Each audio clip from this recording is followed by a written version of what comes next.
et que justice soit rendue. Justice pour Sourour, justice pour tout le monde.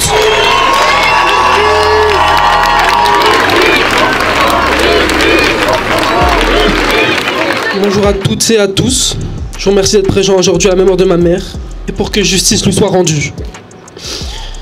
Je vous laisse imaginer ce que ça fait de perdre sa maman dans de telles circonstances et de ne pas avoir réponse aux questions qui nous quittent pas depuis exactement 52 jours. Pour que justice soit rendue, justice pour Sourour, nous allons devoir démener parce que sinon nous savons pertinemment que nous n'aurons jamais les réponses à nos questions.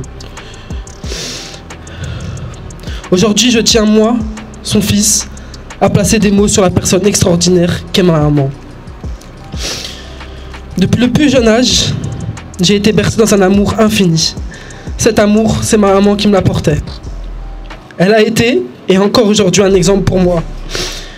Il ne se passe pas un jour sans que je me remémore tous les instants passés avec elle, tous nos moments d'amour et de complicité.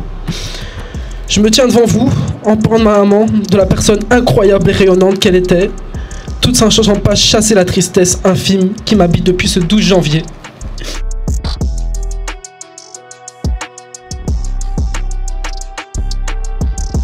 Nous nous rassemblons aujourd'hui pour réclamer justice pour notre sœur, notre mère, notre fille, notre amie, Sourour, décédée le 12 janvier 2023 dans un commissariat à quelques mètres d'ici, dans des circonstances troubles.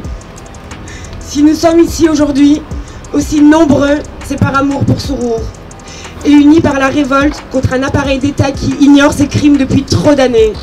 S'il fallait dire en une phrase ce qui a eu lieu, on pourrait dire: la police a arrêté et enfermé une personne en état de vulnérabilité et cette personne en est morte.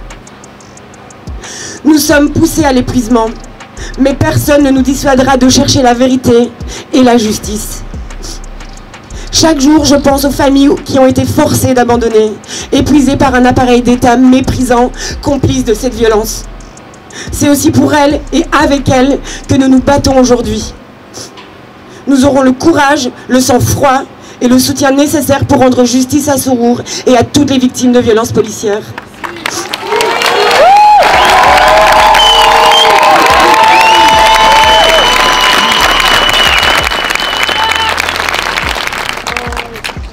Parce que combien d'SDF et de sans-papiers ont été tués sans que personne ne réagisse parce qu'ils ne connaissaient personne. Pas parce qu'on est indifférent, on n'est pas indifférent, mais juste comme ils connaissaient personne, eh bien personne n'a réclamé justice pour eux.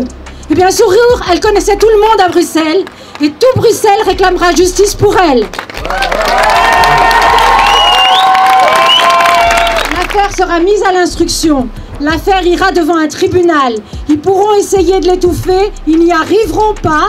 On ira jusqu'à la Cour européenne des droits de l'homme s'il le faut, mais justice sera faite pour Sourour, c'est une certitude.